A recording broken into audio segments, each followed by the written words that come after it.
This video contains only audio content. It does not include any visuals or images. If you are expecting video footage, please be aware of this. This is intentionally provided in an audio-only format. We recommend that you listen to the audio rather than looking at the screen. Thank you for your understanding. 1. Overview of the 12 tribes. On the surface, they seem like a quaint throwback to a simpler time. Men with full beards and women in long, modest dresses, living communally on farms and running cozy cafes and delis. But beneath this folksy veneer lies a controversial religious group that has been accused of racism, child abuse, and exploiting its members. Welcome to the world of the 12 tribes. The 12 Tribes is a Christian fundamentalist cult that was founded in 1972 by Elbert Eugene Spriggs in Chattanooga, Tennessee. What began as a small Bible study group for disaffected youth quickly grew into an international network of insular communities dedicated to recreating what they believed to be the pure, communal lifestyle of the early Christian church. Today, the 12 Tribes has an estimated 2,500 to 3,000 members spread across communes in the United States, Canada, France, Spain, Argentina, Brazil, Australia and the United Kingdom. They are perhaps best known for their yellow deli cafes and restaurants, which serve as both a source of income and a means of attracting new recruits.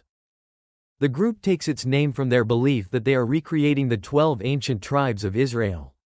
Members see themselves as God's chosen people, living apart from mainstream society as they await the return of Jesus, whom they call by the Hebrew name Yahshua.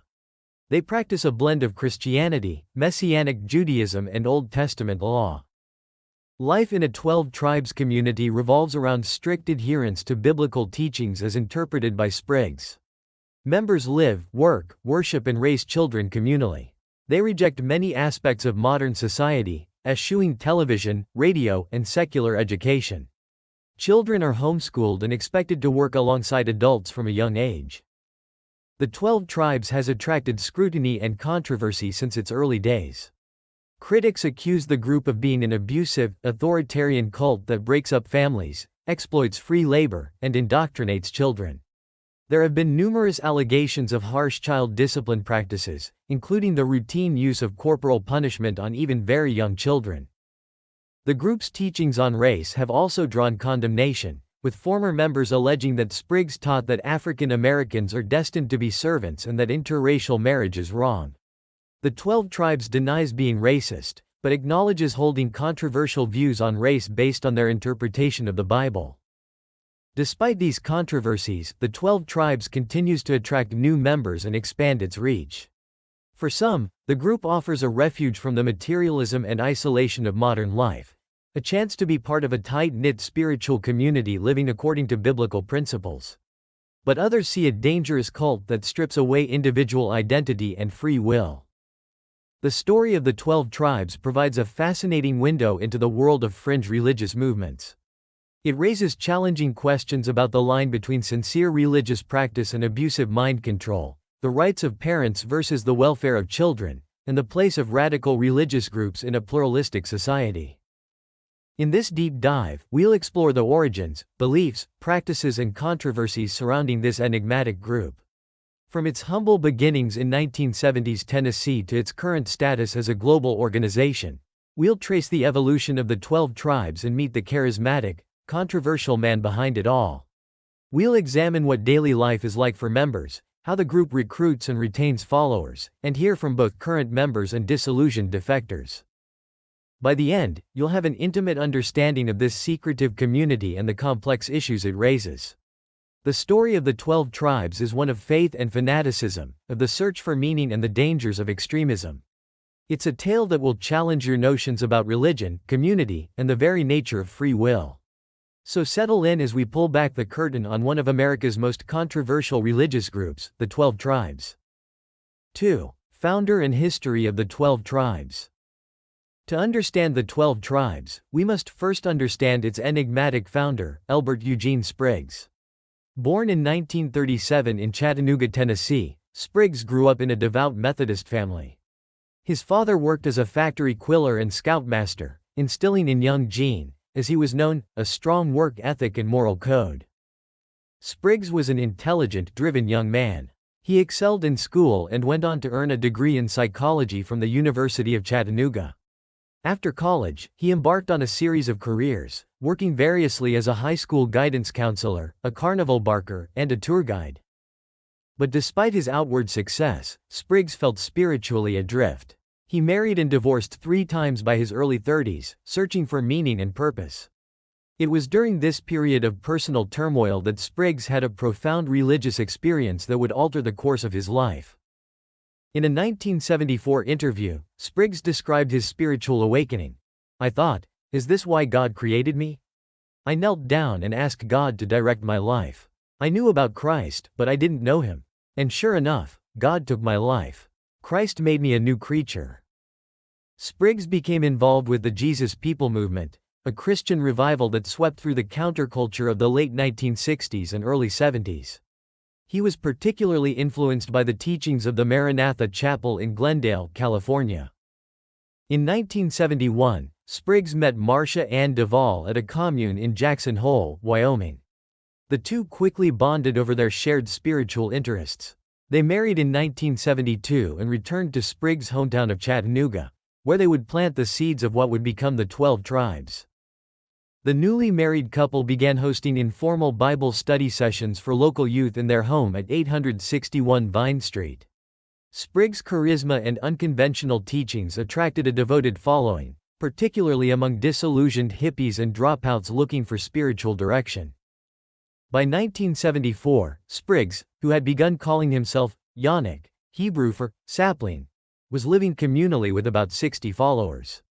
The group, initially known as the Vine Christian Community Church, renovated old houses in downtown Chattanooga and opened the first Yellow Deli restaurant, which became a popular hangout for youth and drifters. The fledgling community's break from mainstream Christianity came in 1975, when they left the First Presbyterian Church after it canceled a Sunday service to accommodate the Super Bowl. Spriggs saw this as emblematic of the corruption of modern Christianity. He began holding independent services called Critical Mass in a local park and performing his own baptisms in a nearby lake. As the group grew, so did local opposition. Concerned parents accused Spriggs of brainwashing their children. Local colleges banned students from visiting the Yellow Deli. The newly formed anti-cult movement targeted the group for deprogramming efforts. Amid mounting pressure in Chattanooga, Spriggs received an invitation in 1978 from a small church in Island Pond, Vermont to come minister there. Though he declined the offer, it planted the seed for relocation. Over the next year, most of the community gradually moved to Island Pond, where they became known as the Northeast Kingdom Community Church.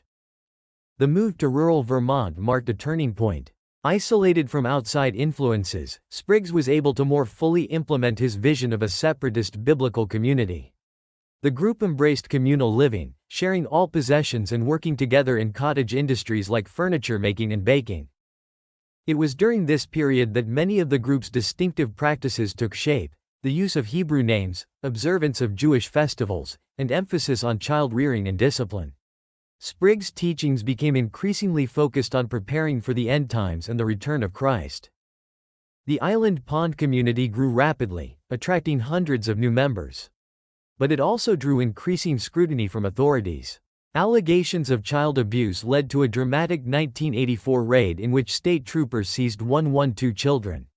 Though the children were quickly returned due to lack of evidence, the incident left deep scars on the community. In the wake of the raid, Spriggs received what he described as divine revelation about the Stone Kingdom, based on the biblical book of Daniel. This solidified the group's apocalyptic beliefs and sense of chosenness. In 1987, the community was renamed the Messianic Communities, and members participated in a mass baptism to symbolically wash away the corruptions of mainstream Christianity. Throughout the 1980s and 90s, the movement continued to expand domestically and internationally. New communities were established across the US as well as in Canada, Europe, South America, and Australia. The Yellow Deli concept was revived and became a hallmark of 12 Tribes communities worldwide. In 1990, the name 12 Tribes was officially adopted, reflecting the group's belief that they are a restoration of the 12 tribes of ancient Israel. Spriggs taught that once all 12 tribes are re-established, in 12 geographic regions, Christ will return. As the movement grew, Spriggs took on an increasingly remote and mythologized status within the group. Though he remained the ultimate spiritual authority, he withdrew from day-to-day leadership, communicating mainly through written teachings disseminated to the communities. This air of mystery only enhanced Spriggs' influence over his followers. His teachings were treated as divinely inspired and beyond questioning. Even as controversies and legal troubles plagued the group, members' devotion to Spriggs remained absolute. By the early 2000s, the 12 tribes had evolved into a sophisticated international organization with a clear hierarchy and standardized practices across all communities. At the same time, it faced growing scrutiny and opposition. Former members began speaking out about abusive practices, particularly around child discipline. The group's teachings on race drew accusations of racism. There were allegations of labor exploitation in 12 tribes' businesses. Police raids and investigations occurred in several countries. Yet the organization has proved remarkably resilient.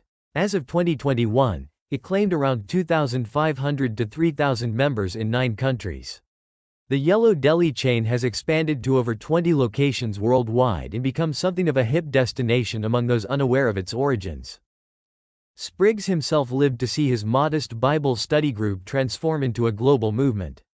He died in January 2021 at the age of 83, reportedly of COVID-19 complications. His passing leaves the 12 tribes at a crossroads, facing questions about its future direction and leadership. Today, the legacy of Gene Spriggs lives on in every aspect of 12 tribes' life. From the distinctive clothes worn by members to the routines that govern daily life in the communities, his vision continues to shape the movement he founded half a century ago. To his followers, Spriggs was a prophet and apostle who restored the true Church of God on earth. To his critics, he was a manipulative cult leader who exploited vulnerable people. The truth likely lies somewhere in between these extremes. What's clear is that Elbert Eugene Spriggs was a man of profound charisma and conviction who built a religious movement that has endured for decades against steep odds. Understanding his life and motivations is key to understanding the enigma that is the 12 tribes. 3. Doctrine. At the heart of the 12 tribes' doctrine is a blend of fundamentalist Christianity, Messianic Judaism, and apocalyptic theology, all filtered through the teachings of Eugene Spriggs. The group sees itself as a restoration of the early Christian church as described in the Book of Acts, living communally and sharing all possessions. Central to their beliefs is the idea that the modern Christian church has become corrupt and fallen away from God's true teachings. They view themselves as the only genuine followers of Yahshua, their preferred Hebrew name for Jesus, called to be a light to the nations, in preparation for the end times. The name, 12 tribes, reflects their belief that they are recreating the 12 ancient tribes of Israel in a spiritual sense. They teach that once all 12 tribes are re-established in 12 geographic regions, each with at least 144,000 members, it will usher in the return of Christ. Members of the 12 tribes reject many core doctrines of mainstream Christianity. They do not believe in the Trinity or in the divinity of Jesus, viewing him instead as the Son of God but not God himself. They also reject the doctrine of original sin and the concept of hell as a place of eternal torment. Instead, they teach a form of Christian perfectionism, the idea that it is possible to live a sinless life through complete obedience to God's laws. This perfectionism extends to their view of salvation, which they believe can only be achieved through membership in their community and adherence to its practices. The group places heavy emphasis on the Old Testament, particularly the Torah. They observe Jewish holidays and dietary laws, though with their own unique interpretations. For example, they celebrate Sabbath from Friday evening to Saturday evening, but also hold worship gatherings every morning and evening. One of the most distinctive aspects of 12 tribes theology is their teaching on the 3 eternal destinies. This complex doctrine divides humanity into 3 groups: the righteous, who will inhabit the nations in eternity; the holy, who are members of the 12 tribes and will rule alongside Christ; and the filthy and unjust, who face eternal punishment. This teaching effectively creates a 3-tiered system of humanity, with 12 tribes members at the top. It reinforces the group's sense of chosenness and separation from the outside world, which they often refer to as Satan's domain. The 12 Tribes' interpretation of Scripture is highly allegorical and often diverges significantly from mainstream Christian exegesis. For example, they teach that the Book of Revelation is not a prophecy of future events, but a spiritual history of the church that has already been fulfilled. Sprague's teachings, collected in a series of free papers and other writings, are treated as divinely inspired and on par with Scripture itself. These teachings cover every aspect of life, from child rearing to diet to appropriate forms of worship.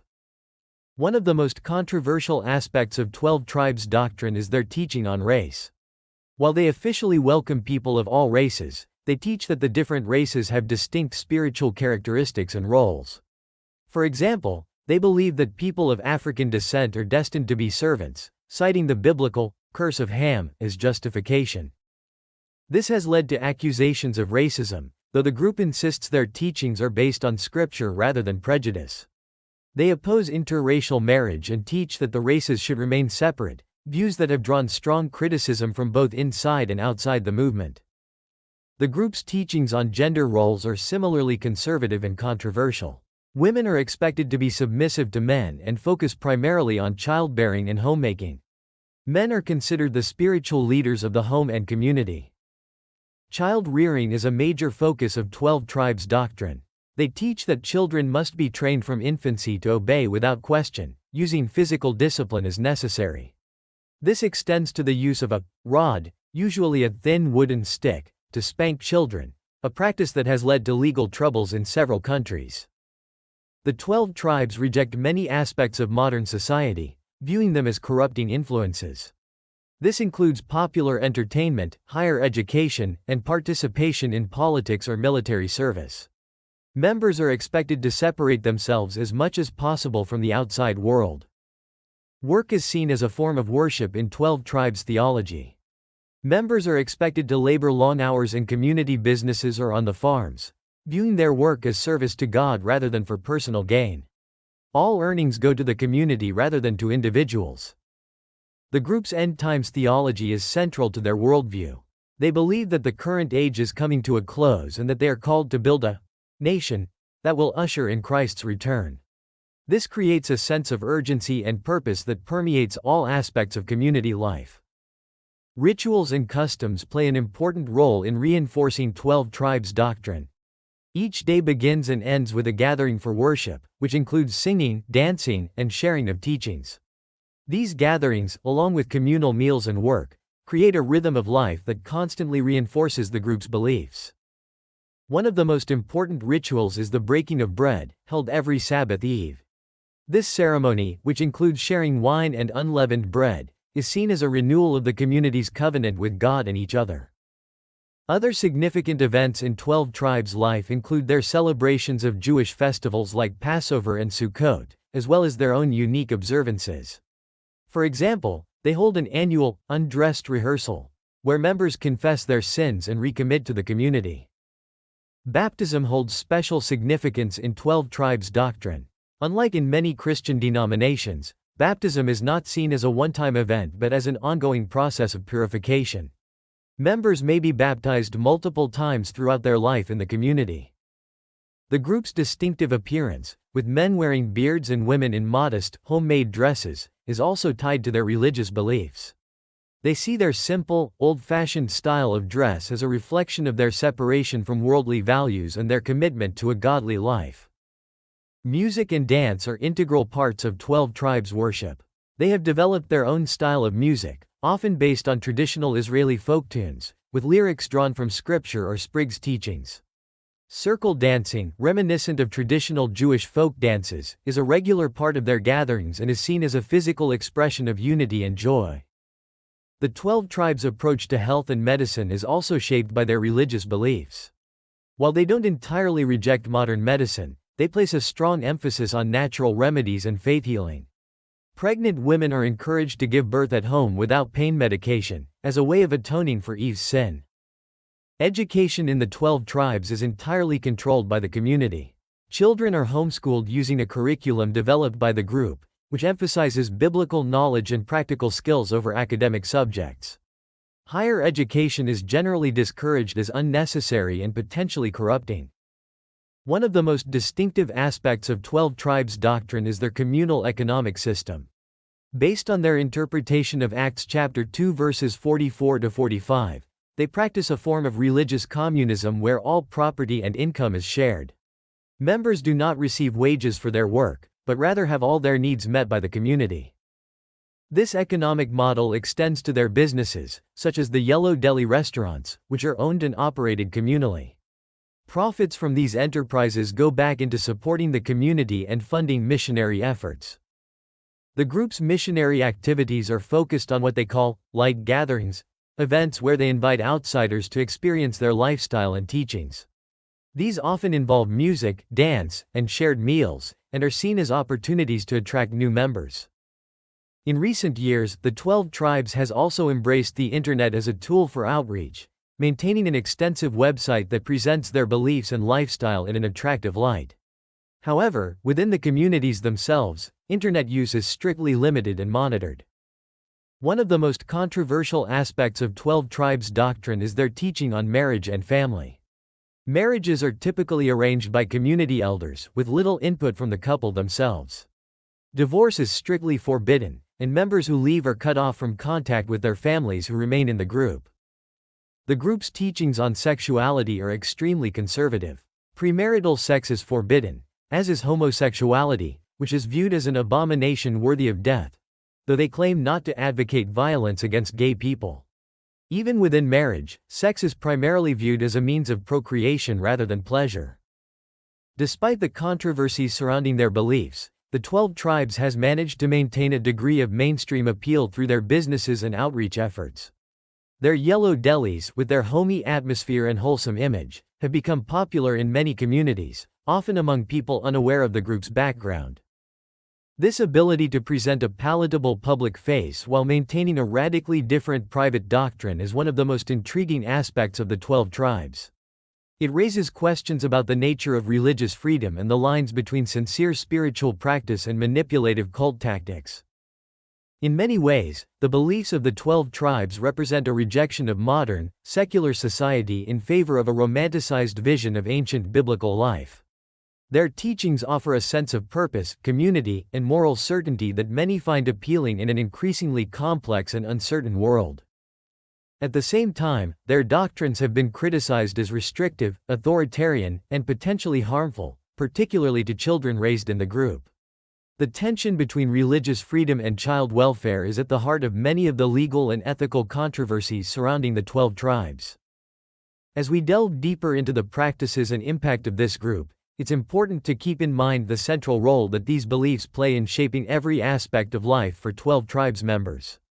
Whether viewed as a return to pure biblical living or as a dangerous form of religious extremism, the doctrine of the 12 Tribes is the foundation upon which their entire community is built. 4. Organization and recruitment methods. The organizational structure of the 12 Tribes is hierarchical and patriarchal, reflecting their belief in male spiritual authority. At the top of this hierarchy was the group's founder, Elbert Eugene Spriggs, known to members as Yannick. Even after his death in 2021, Spriggs' teachings continue to be the ultimate authority in all 12 Tribes communities. Below Spriggs in the hierarchy are the apostles, or coordinators, a group of senior male leaders who oversee the various 12 Tribes communities worldwide. These men are responsible for ensuring that Spriggs' teachings are correctly implemented and for making major decisions affecting the entire movement. Each individual community is led by a council of male elders. These elders make day-to-day decisions about community life, assign work roles, and provide spiritual guidance to members. Women can hold leadership positions over other women and children, but ultimate authority always rests with the male elders. The communities themselves are organized into what the group calls households, large communal homes where multiple families live together. These households form the basic unit of 12 Tribes' social and economic life. Members work, eat, and worship together as an extended spiritual family. Economically, the 12 Tribes operates on a communal model. All income generated by members or community businesses is pooled and used to support the entire group. Members do not receive individual wages or own private property. Instead, the community provides for all their needs, from food and clothing to housing and healthcare. The primary sources of income for 12 tribes communities are their various businesses. The most well-known of these is the Yellow Deli chain of restaurants, which can be found in many 12 tribes locations. Other enterprises include construction companies, farms, bakeries, and craftwork operations. These businesses serve a dual purpose. They provide income for the community and act as a means of outreach and recruitment. The Yellow Delis, with their friendly atmosphere and wholesome image, are particularly effective in this regard, attracting customers who may then be invited to community events. Recruitment is a major focus for the 12 tribes, as they believe that growing their numbers is crucial to fulfilling their spiritual mission. Their methods of attracting new members are varied and often subtle, designed to appeal to people's desire for community and spiritual fulfillment. One of the primary recruitment strategies is what the group calls light gatherings. These are events where outsiders are invited to experience 12 tribes' life firsthand. Typically held on Friday evenings to coincide with the start of Sabbath, these gatherings feature music, dance, shared meals, and teachings about the group's beliefs and lifestyle. The warm, welcoming atmosphere of these events is carefully cultivated to make visitors feel accepted and valued. Members are encouraged to engage guests in conversation, sharing their own stories of finding purpose and community within the 12 tribes. Another key recruitment method is street witnessing. Members, often in pairs, approach people in public places to strike up conversations about spirituality and invite them to community events. They may hand out literature or offer free food as a way to initiate these interactions. The 12 tribes also maintains a significant presence at music festivals and similar events, often setting up tents where they offer free food and tea. These settings allow them to connect with young people who may be searching for meaning or alternative lifestyles. In recent years, the internet has become an important tool for 12 tribes outreach. Their official website presents an attractive picture of community life, complete with photos of smiling families and idyllic farm scenes. They also maintain active social media accounts, though individual members are generally discouraged from using social media. Once potential recruits show interest, they are gradually introduced to more of the group's beliefs and practices. This process, sometimes referred to as love bombing, involves showering the recruit with attention and affection to create a strong emotional bond with the community. New members typically go through a probationary period where they live and work in the community but are not yet considered full members. During this time, they are expected to study the group's teachings intensively and demonstrate their commitment to the lifestyle.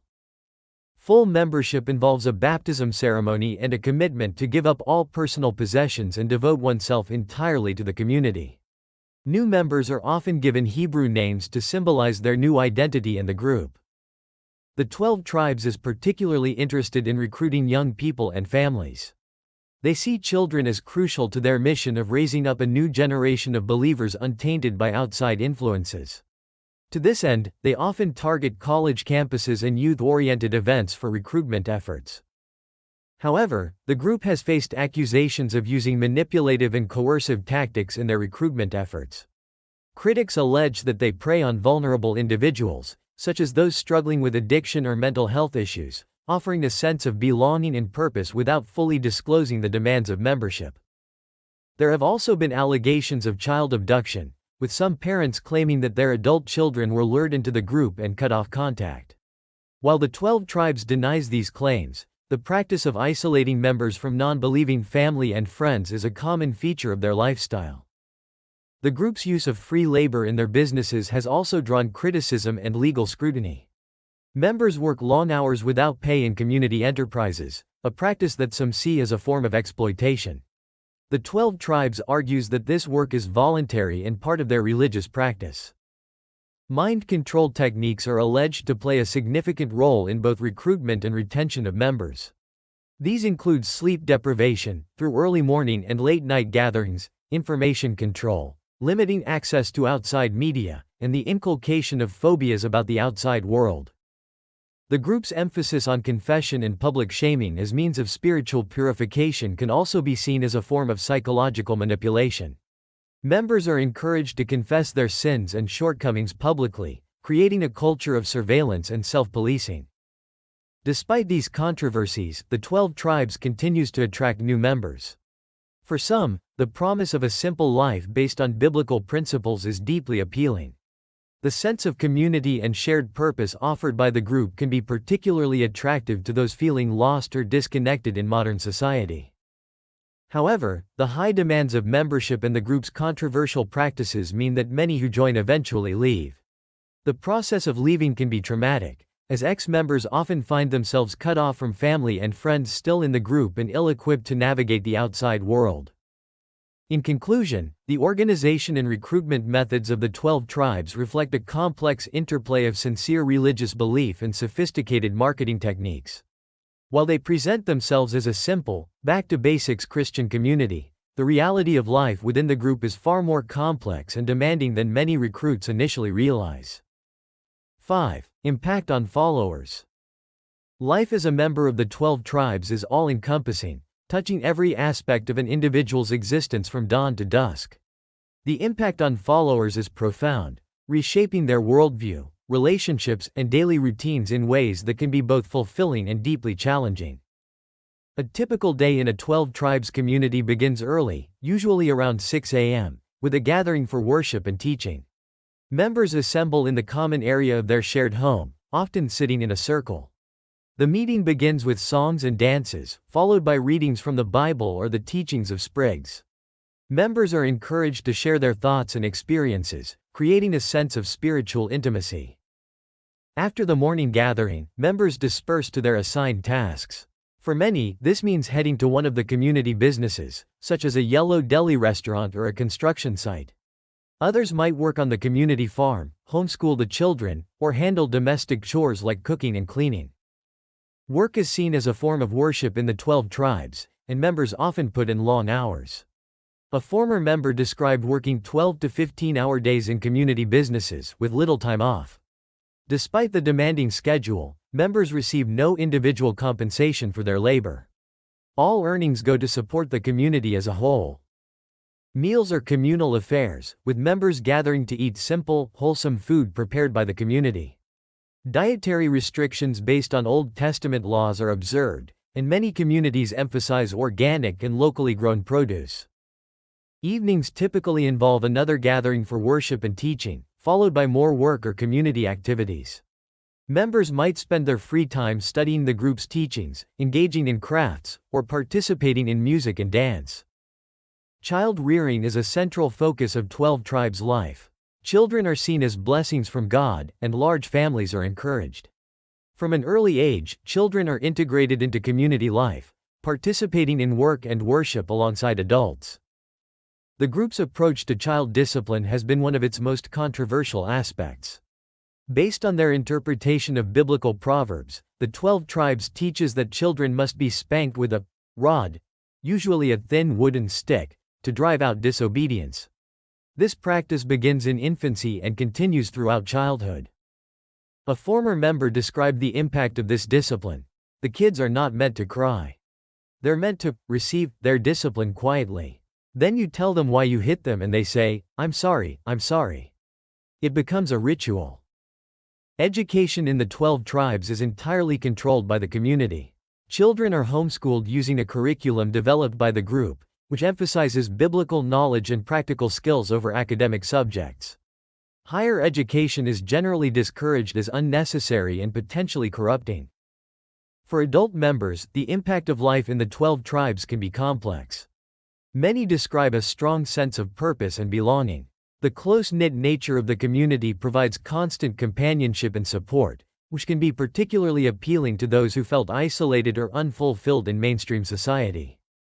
One current member expressed it this way: "Here, I found what I was looking for all my life. A place where people truly love each other and live for something greater than themselves." However, the demands of community life can also be intense. Members have little privacy or personal autonomy. Major life decisions, including marriage partners, are often made by community elders rather than individuals. The emphasis on conformity and obedience can be stifling for some. The impact on family relationships can be particularly profound. While the 12 tribes emphasizes the importance of family, their definition of family extends to the entire community. Members are encouraged to view the group as their true family, sometimes at the expense of relationships with non-believing relatives. This can lead to painful estrangements. Many former members report being cut off from contact with family still in the group after leaving. One ex-member described the heartbreak of being unable to contact her children who remained in the community. "It's like they died, but I know they're still out there somewhere." The psychological impact of life in the 12 tribes can be significant. The group's teachings create a stark divide between the community and the outside world, which is often portrayed as corrupt and dangerous. This can instill a deep-seated fear of life outside the group. A former member described the mindset. "You're taught that if you leave, terrible things will happen to you. You'll fall into sin, you might die. It creates this constant fear that keeps you trapped." The emphasis on public confession and community accountability can also create a culture of guilt and shame. Members are encouraged to confess their sins and shortcomings publicly, which can be both cathartic and deeply uncomfortable. For those who eventually leave the 12 tribes, the impact of their time in the group can be long-lasting. Many struggle to adjust to life in mainstream society, lacking basic life skills and formal education. The psychological scars of their experiences can take years to heal. One ex-member described her journey. "When I left, I didn't know how to use a computer, I'd never had a bank account, I didn't know how to talk to people outside the group. It was like learning to live all over again." However, not all former members view their experiences negatively. Some appreciate the work ethic and sense of purpose they developed in the group, even if they ultimately disagreed with its teachings.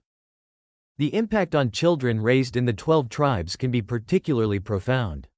Having known no other way of life, they may struggle even more than adult converts to adapt to the outside world if they leave. However, some former members who grew up in the group have gone on to successfully build lives outside, often becoming vocal critics of the 12 tribes' practices. Economically, members of the 12 tribes often find themselves in a precarious position. Having given all their possessions to the community upon joining, they have no savings or resources of their own if they choose to leave.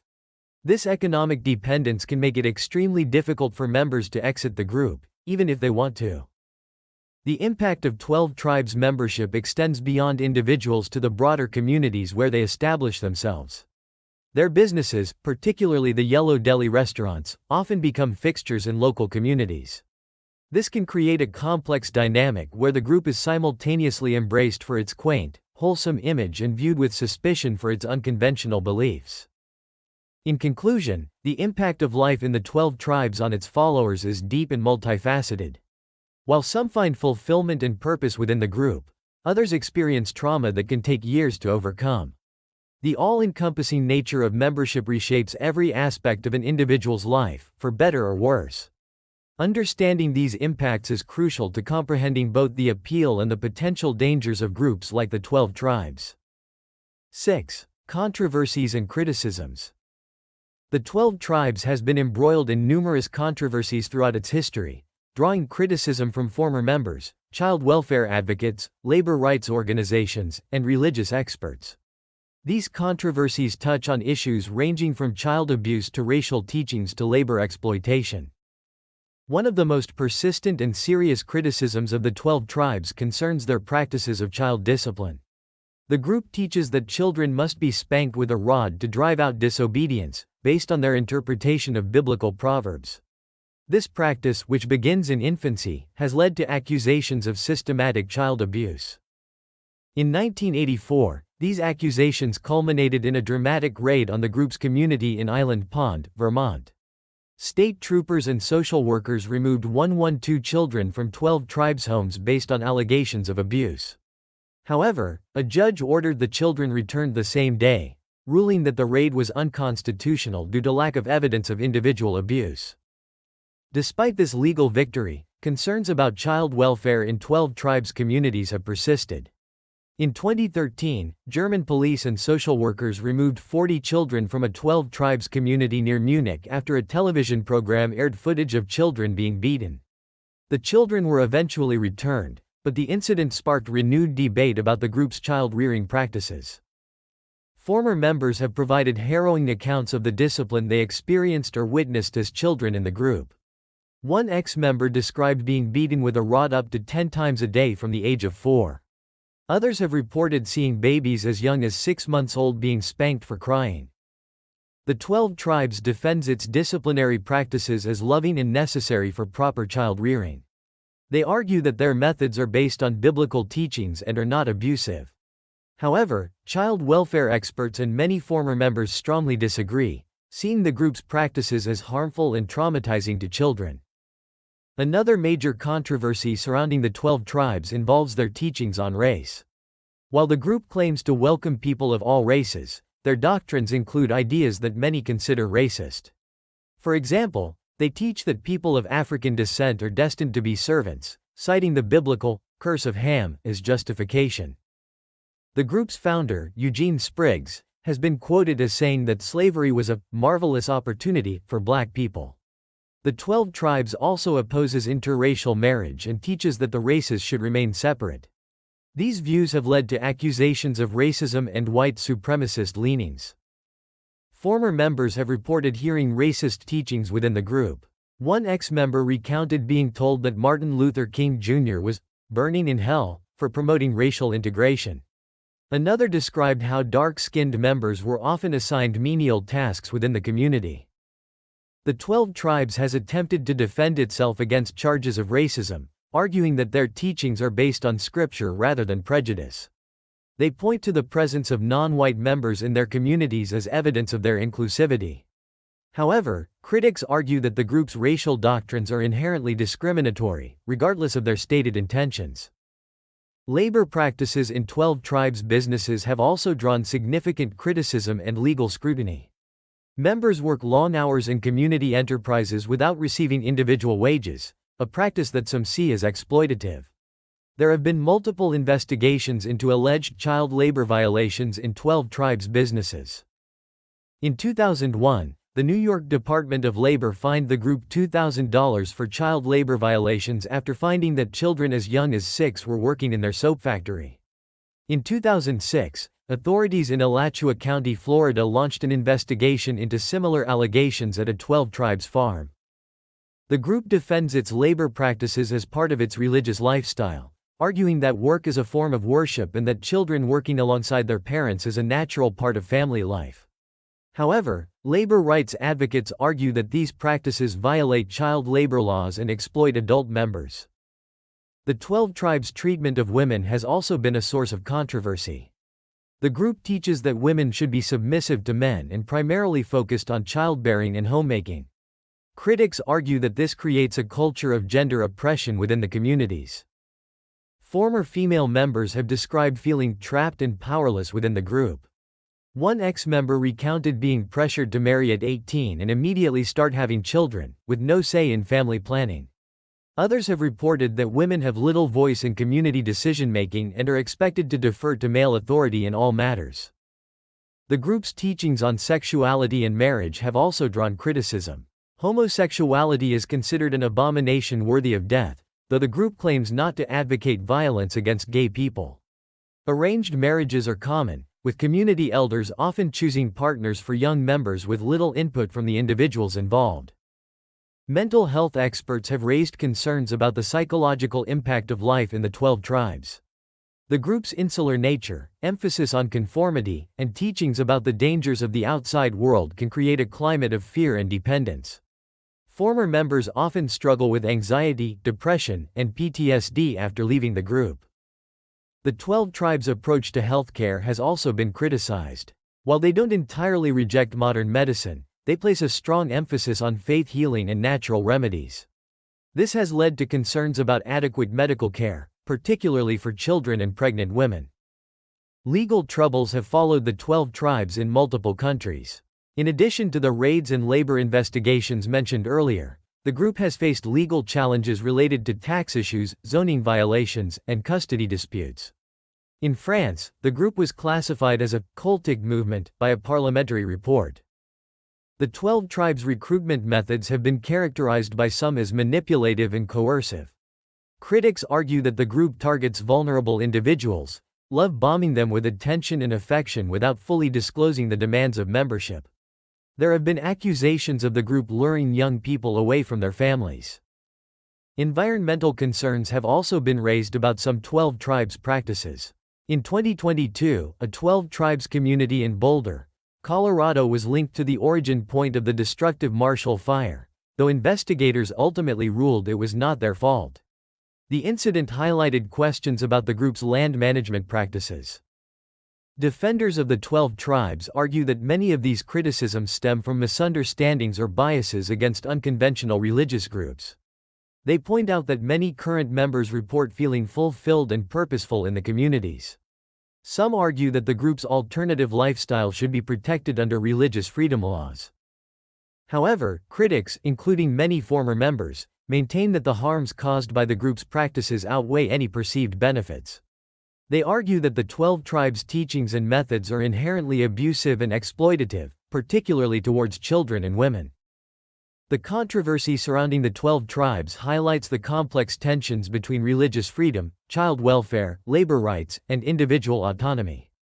It raises challenging questions about the limits of religious practice in a pluralistic society and the role of the state in protecting vulnerable individuals within insular religious communities. As the 12 tribes continues to operate and expand, these controversies are likely to persist. The group's ability to present an attractive public face through its businesses while maintaining controversial internal practices ensures ongoing scrutiny and debate about its true nature and impact. 7. Conclusion. The story of the 12 tribes is a complex tapestry of faith, community, and controversy. From its humble beginnings as a small Bible study group in 1970s Tennessee, it has grown into an international movement that both fascinates and alarms observers. Understanding this group offers valuable insights into the nature of religious movements, the appeal of alternative lifestyles, and the challenges of balancing religious freedom with societal norms and individual rights. At its core, the 12 tribes represents a radical attempt to recreate what its followers believed to be the pure, communal lifestyle of the early Christian church. For its members, it offers a sense of purpose, belonging, and spiritual fulfillment that many find lacking in mainstream society. The emphasis on community, simple living, and devotion to a higher cause clearly resonates with those seeking an alternative to the materialism and isolation of modern life. However, the group's practices and beliefs have also generated serious concerns and criticisms. Allegations of child abuse, racist teachings, labor exploitation, and psychological manipulation cast a dark shadow over the idyllic image the 12 tribes presents to the world. The experiences of former members, particularly those who grew up in the group, paint a picture of a controlling environment that can leave deep and lasting scars. The controversies surrounding the 12 tribes raise important questions about the limits of religious freedom in a pluralistic society. How do we balance the right of individuals to practice their faith as they see fit with the need to protect vulnerable members of society, particularly children? At what point does religious practice cross the line into abuse or exploitation? The group's continued existence and expansion, despite numerous legal challenges and public controversies, also highlights the resilience of such movements. It demonstrates how strongly held beliefs and a sense of divine purpose can enable a community to withstand external pressures and criticisms.